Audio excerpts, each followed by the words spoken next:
Welcome to Senior Living Executive Strategy with your host, Melissa Brown, for senior living leaders solving real senior living problems. Hello, everyone. Welcome to the podcast today. Very excited to welcome Jerry Vinci to our podcast today. Welcome, Jerry. Thanks for having me. Hey, Melissa. Great to have you. So I know you're the host of the From Leads to Leases podcast. So tell us more about that, how you landed there, and all the projects that you're involved in right now. Yeah, so From Leads to Leases is a senior living focused podcast, specifically highlighting leadership within the operational side of senior living. I wanted to really have a space where anyone who's kind of in the trenches of senior living could come and commiserate and share what they know, innovations, challenges they're struggling with. Maybe it kind of started there, and then it's grown into a broader spectrum of guests.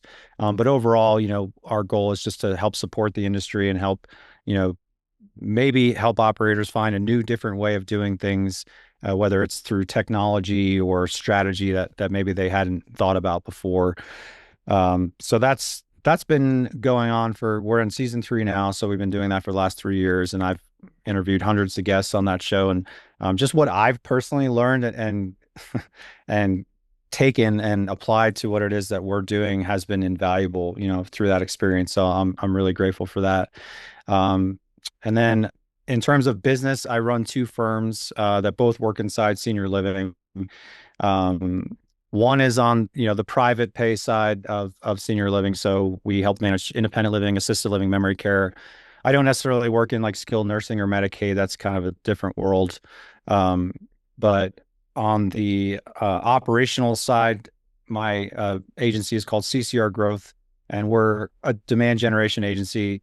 And we try to own the whole experience for communities from the moment a family starts searching to the day they move in. So we help operators fill their building. We help them keep them full.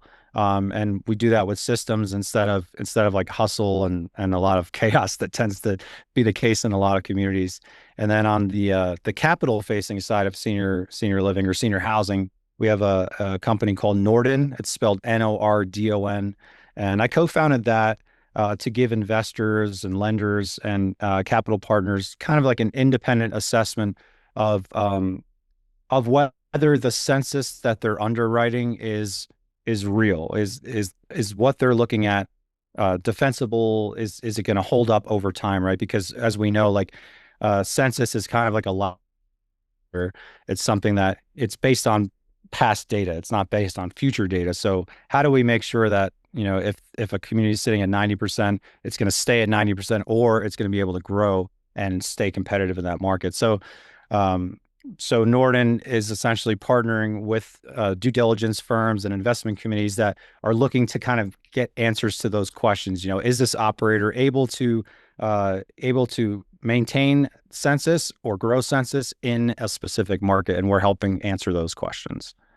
Very interesting. So tell me, if you were to pick the top 3 to 5 things, what are the indicators that you look for when you're looking at a portfolio to say, yes, this census is not only good, but I expect it to continue to be robust or to grow? How do you kind of make that analysis? What are the top things that you look for? Yeah. And I mean, whether we're looking at it from the capital side or the operator side, it's kind of like the same thing either way. As I said, like occupancy is a lagging indicator. It's usually the last thing to react and not the first, but it's usually the first thing that people look at when they're either making a deal or saying whether this operator is doing a good job in the market or not. So typically there's like 7 things I think that would be warning signs that I would typically look at, and the interesting thing about these are they're all publicly available. This isn't like some hidden data that's hiding behind a data layer and I have to get access from the operator to see it, or, it's nothing like that. Like these are all things that any person could go search themselves and find. It's just that nobody's really paying attention to them. So, for example, like declining search visibility is probably one of the biggest ones. You're showing up for fewer searches, fewer of the searches families in your market are actually like running, right? if there's a decline in search visibility, that means that the top of your funnel is going to start shrinking. And of course, like that's not going to have an immediate impact, but your tour volume is going to drop. And if your tour volume drops, your move-in ratio is going to drop. And then, so it's a future problem that you can identify in this moment now. So that would be like one of the warning signs. Another big one is like a weakening reputation. So there could be a lot of things that go into that. It could be, how many reviews you're getting. Has the review velocity slowed down? You're like, a year ago, you were getting 5 reviews every month, and now you're getting 1 review every 3 months. What's going on? Are you not proactively trying to get reviews, or is there something going on in the community? Is there a staffing problem, a care problem, a service problem? All of those things start to surface in the reviews. And when we look at like warning signs, we're not just looking for like one thing. They got 2 bad reviews last month, even though the rest of the year was fine. That's not necessarily a signal I would worry about. It's when we start to see a trend, or when we start to see like multiple of these warning signs all start to kind of dip at the same time, then we start to notice that there's problems. Another big one would be like lost competitive positioning. So if we look at like the entire competitive market, because senior living is very hyper local, it's hyper focused. We're really looking at like this community versus, say like 10 communities that are within a 10, 15-mile radius around it. How are they stacking up? Have they lost a competitive edge? Is there something that their competitors are doing that they're no longer doing, or that they were doing that they stopped doing? So if the community starts kind of losing that head-to-head comparison, then that could potentially be a problem. So those are some of them. I mean, I could name them all, but they're all on the surface. They're all easy to see if you're paying attention. Yeah, so let's talk about a couple of those. First, search visibility. Obviously, we're talking about Google and some of the other engines out there. And, we found pretty historically that a lot of the advertising is kind of pay to play. So, if you're assuming you have the same budget, what are the things that are going to influence whether your search visibility is going up or down, even if you don't change the budget? What are some of the key things you look for or recommend that people implement? Well, the whole pay to play mindset, I think might be something I would look at questioning in and of itself, just because less than 20% of search users will ever even click on an ad. And ads are, that's pay for placement, right? You're paying to get seen at the top of the search results. And even now in AI, in chat GPT, for example, they're starting to roll out some advertising options for people. It's pretty low in terms of cost compared to, say, Google. But the efficacy of it is yet to be seen. But I would assume it's probably going to be something that'll be beneficial. But it's really about organic visibility. It's about how well you're showing up, because there's multiple ways that you're showing up in search now. It's not just the ads. It's not just the organic listings. You also have the map pack, right, which shows you like the top 3 local search results and that's typically near the top of the search results. But then you also have AI summaries now. So a lot of times people are not even clicking through to the search results, and that's ultimately and that started when ChatGPT and Claude and Perplexity and all the other ones started to really, people started going there to get those answers, right? Like, what's the best assisted living community in Marietta, Georgia, or something like that. If I put that search into Google, I'm going to get a list of results, and then I have to click through every single one. But no one's actually telling me which one's the best. It's just Google's just saying, okay, this website ranks higher than this one, so we're going to put this one first. It's a different set of parameters. When you think about AI, AI is literally telling you, hey, based on all the signals we can find online, here are the 5 communities that in the Marietta, Georgia area that we think would be the best fit for what you're looking for. So it's just the level of specificity is higher, but the challenge now is like not everybody's clicking through to the website like they were before. So making sure that all of the content that you put online is very educational, informative, and it's complete. Like you see a lot of communities, for example, that don't put any pricing online. I've never agreed with that strategy. I don't understand that strategy, especially when you're dealing with families who are in crisis and like they need information now. They don't want to have to search. They don't want to have to talk to someone just to find out how much it costs. Like that's such a waste of time. So just really, just thinking about search in general, like there's multiple ways that you're going to be visibly showing up in all of these different places and making sure that you're optimized for all of them. Yeah, Hope I that agree with answers you the about, question. yeah, I think that's great. And I agree with you about displaying the pricing. The truth is, anyone who's worth their salt in the business is secret shopping their competitors all the time anyhow. So Always. they know what your rates are anyways. There's really no reason to hide it. I agree with you. I think it's a real service to patients and family members to just give them quick accessibility. I think this newer generation of adult children definitely don't want to have to fill out a form and wait to get an answer, or have to call in and talk somebody and maybe leave a voicemail and wait. They want an answer Yeah. right now. And so I agree with you that that makes so much sense. So what are some of the key strategies you recommend for people to improve their AI visibility and their signaling that this is a good provider, this is who you should go to if someone comes and queries that? Um, it's not all that different from traditional SEO, and I think that's been one of the biggest misnomers too. Is everybody's like, oh, we're gonna stop our SEO strategy and focus only on our GEO or AEO, whatever you want to call it, strategy. But they're really one and the same. It's all content based. All of it's indexed, right? So like whatever content is on your site is going to be indexed, whether it's by Google or if it's indexed by Claude or ChatGPT or whatever. They all have different methods of indexing information and collecting that information, and how often they update it is different for each one too. But it always comes down to quality of content. It's not the volume of content, it's the quality of content. It's making sure that you're speaking to the direct audience that you're trying to target. You know, I see a lot of communities that they're talking to the senior themselves when they should be talking to the adult children, or vice versa.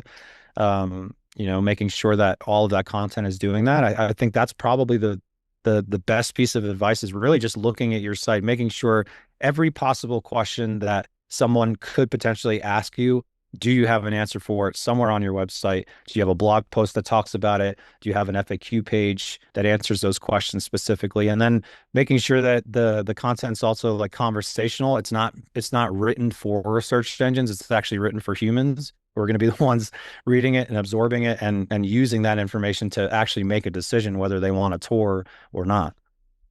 Yeah, I love your comment about the adult children. As owners and operators ourselves at Gravity, we really believe in that. It is important that, of course, you design the programming and the experience and the culture around what the Hmm. senior expects, but always keeping in mind what is going to alleviate the guilt burden that the adult child feels in this scenario. It's been amazing. You know, the design that we do in most of our buildings is very bright, vibrant, you know, like the type of apartment building someone like you or I would move into, because we're probably about the age of the adult children that Yeah. might be making those decisions on Yeah. behalf of their parents. And as I will talk to anybody, you know, I was touring a office space that we're going to turn into an assisted living with the property manager and a general contractor and several other people that have no real connection to healthcare in any way, other than we're about to start this project in this community. And as I'm going through and telling them what we're going to do, what always gets their attention is I explain to them the food programming, which is going to be whole foods, whole meats, made from scratch, even the bread, all those kinds of things. Everything you eat is going to be real food made out of real food, instead of frozen stuff that we just heated up because that's cheaper. And yes, it costs probably an extra $10 per patient per day to do that kind of food approach, including the labor, but Hmm. it's so worth it. Every single time I get to that point in the story, the adult child of about the right age, who's probably making that decision and usually just has made that decision for a family member, is like, wow, I'd like to live there. And I think that's really the secret to senior living marketing, is that if you can alleviate the guilt burden of the adult child that's really probably influencing mom or dad in the end about the decision of where they go, I think that's really the secret to success. Have you found some of that in the approaches that you've used? 100%, 100%. I don't think enough people realize that 80% of all senior living decisions are made by the adult children. Even independent living, they're still weighing in. It's not like they're just letting their parents make that choice on their own. I mean, they're actively involved in that overall. There's a book called the Longevity Economy. I don't know if you've read it. Great book. It's a little dated now. I mean, it's probably like mid 2016, 2017, something like that, I think is when the latest version of it came out. But there's a whole section in there where he talks about the food issue and how like there was a whole line of products that had come out for older adults, and it was like Gerber baby food, but it was for seniors. And like that's like there's still people with that mindset that like they can just give older people anything and they're just going to be okay with it. This is not our generation of older adults that we're dealing with now. Like they're very particular. They want things a certain way. They're not willing to sacrifice to move into senior living. Like if you're not willing to or able to make their life better in some way or many ways, they're just not going to do it. Absolutely. And, I think one of the stories that haunts me to this day, I heard about a colleague who went through a nursing home that had closed 30 years ago, and the activity schedule was on the board. And we're doing the exact same activities 30 years later. And I think food is the same way. The people that were born in the 30s, 40s, 50s, they're not in senior living anymore. There's very few of them.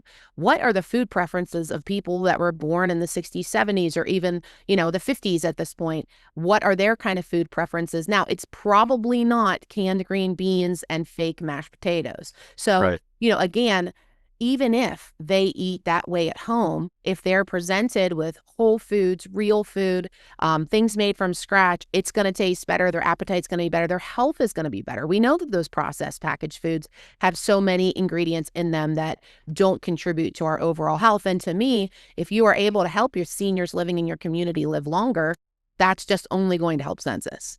Yeah. So it's a Yeah. positive all around. Well, let's switch gears a little bit. Let's talk about the silver tsunami. We were chatting earlier about how it almost feels like old news now. We've been hearing about this for well over a decade. But the truth is it's actually here now. So it's never been more relevant than it is today. How do you recommend that executives approach this reality, and what decisions can they make today that are going to really elevate their success 2, 3, 5 years from now? Well, I think the first thing is just not focusing on or banking on the fact that the demand is gonna generate move-ins, right? Like there's this whole mindset, I think, of operators not necessarily investing or looking at marketing and growth as much as they should, because they're just in this space where, well, if by 2050 there's going to be 3 times the number of adults over the age of 80, why do I care? I can pretty much just sit here and wait, and they're just going to come flowing in. But that's not the case. I think the biggest thing that operators need to do is make sure that, again, like if we look at the warning signs, for example, like I said, there's so many warning signs that they're publicly facing. It's not something that's hidden deep that only an expert can uncover. It's like if someone inside the community is paying attention to these things, they can ensure that community will stay full, that community will have a good reputation, that they'll be known for good care, for good experiences, for good service. And I think those are the areas that are going to make or break a community. It's not necessarily like uh you know how much you invest in your Google ads, or there isn't one like marketing strategy that's going to fix an operational problem. And I think that's probably one of the biggest things. And you see that a lot. Like we have communities that we weren't managing, and now we are, but before we were managing them, we were just watching them burn thousands and thousands of dollars on Google ads. And like if their occupancy dipped, they would just double the budget and just assume, okay, more leads equals more tours equals more move-ins. But it just doesn't work that way. If there's something happening in that community, if we're not looking at what management is doing, what the care staff is doing, what the dining program is doing, what entertainment is like, these are all I mean, this is somebody's home. Like they're coming here to live 24 hours a day, 7 days a week. Like if that experience is not top notch, like they're just not going to be able to retain or attract new residents. Yeah, I completely agree with you. I think it's important for senior living operators to take a step back and really assess, is this property getting tired? Maybe that's the way it looks. Maybe that's the activities programming that you have. Maybe it's the way you advertise. There are things you can do that don't break the bank that can really freshen up your building. And it's more than just like repainting the paint on the walls the same morning cream color that Yeah. it already is, right? I heard about one of the really large, well-known groups out there. They've been buying the single level old tired buildings built in like the late 90s, and they're putting skylights in every single room. What an incredible USP to take to market. I would pick a community that if it had a good rating and it had a skylight, I would pick that over another community. So I think even thinking about things like that aren't going to break the bank, aren't going to be a huge investment, but what can you do that makes you not look like the nursing home of the late 90s that a lot of people unfortunately associate negatively with previous experiences they've had? And so many people were banking on like the amenities list in the past, right? Like this is the thing that's going to set us apart. This is the thing that's going to attract people. But if you compare three or four, say, independent living communities in a specific geographic market, their amenities list is probably going to be almost identical, right? Like so many of them are offering the same things. It's all about that service, the staff, the first touch, like how soon that person reached out and how they were treated. Like all of those experiences are going to make the difference now. It's not necessarily about like what's sitting in the building waiting for them when they get there. Yeah. And so going back to, communities that maybe are moving in the wrong direction, or, you're looking at some of those key metrics and you're saying, wow, my portfolio is not looking as positive as it did. When you dive into communities that are struggling, occupancy is going down or it's not growing as it should, what do you find is usually the root cause of that beyond marketing? Because marketing's kind of its own beast, but do you find that it's often one key head executive? Is it usually a whole team of key executives? Can it be a couple of people that are kind of at the bottom of the rung who are just providing daily care, but because they're not providing the right kind of care or the right kind of culture and experience for that resident, that's really leading as the root cause? What do you find is the most typical root cause?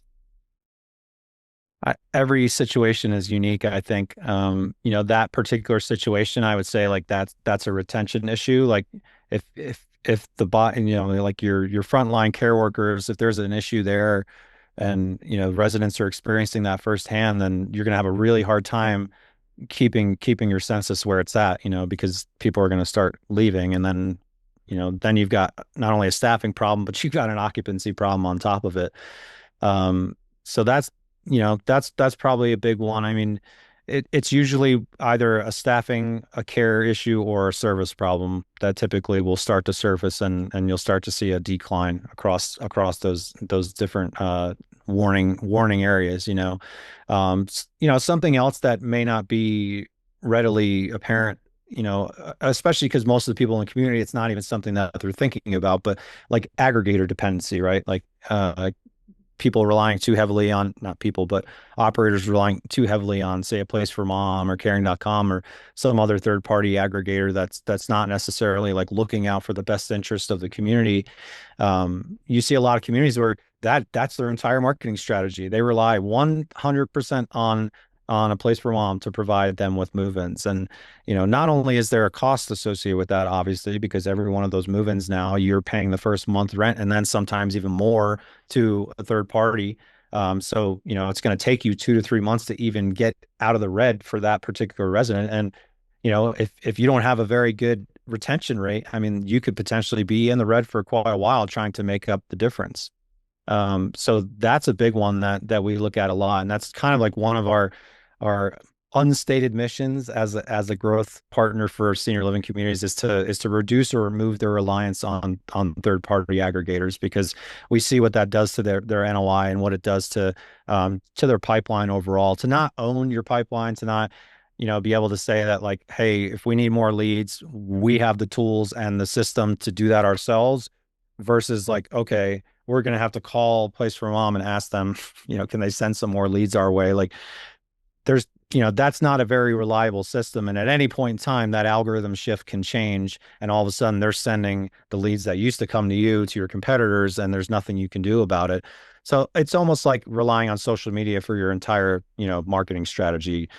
While that might be good in the moment because you're interacting with families, you're engaging, and it's like working right now, you don't own anything on social media.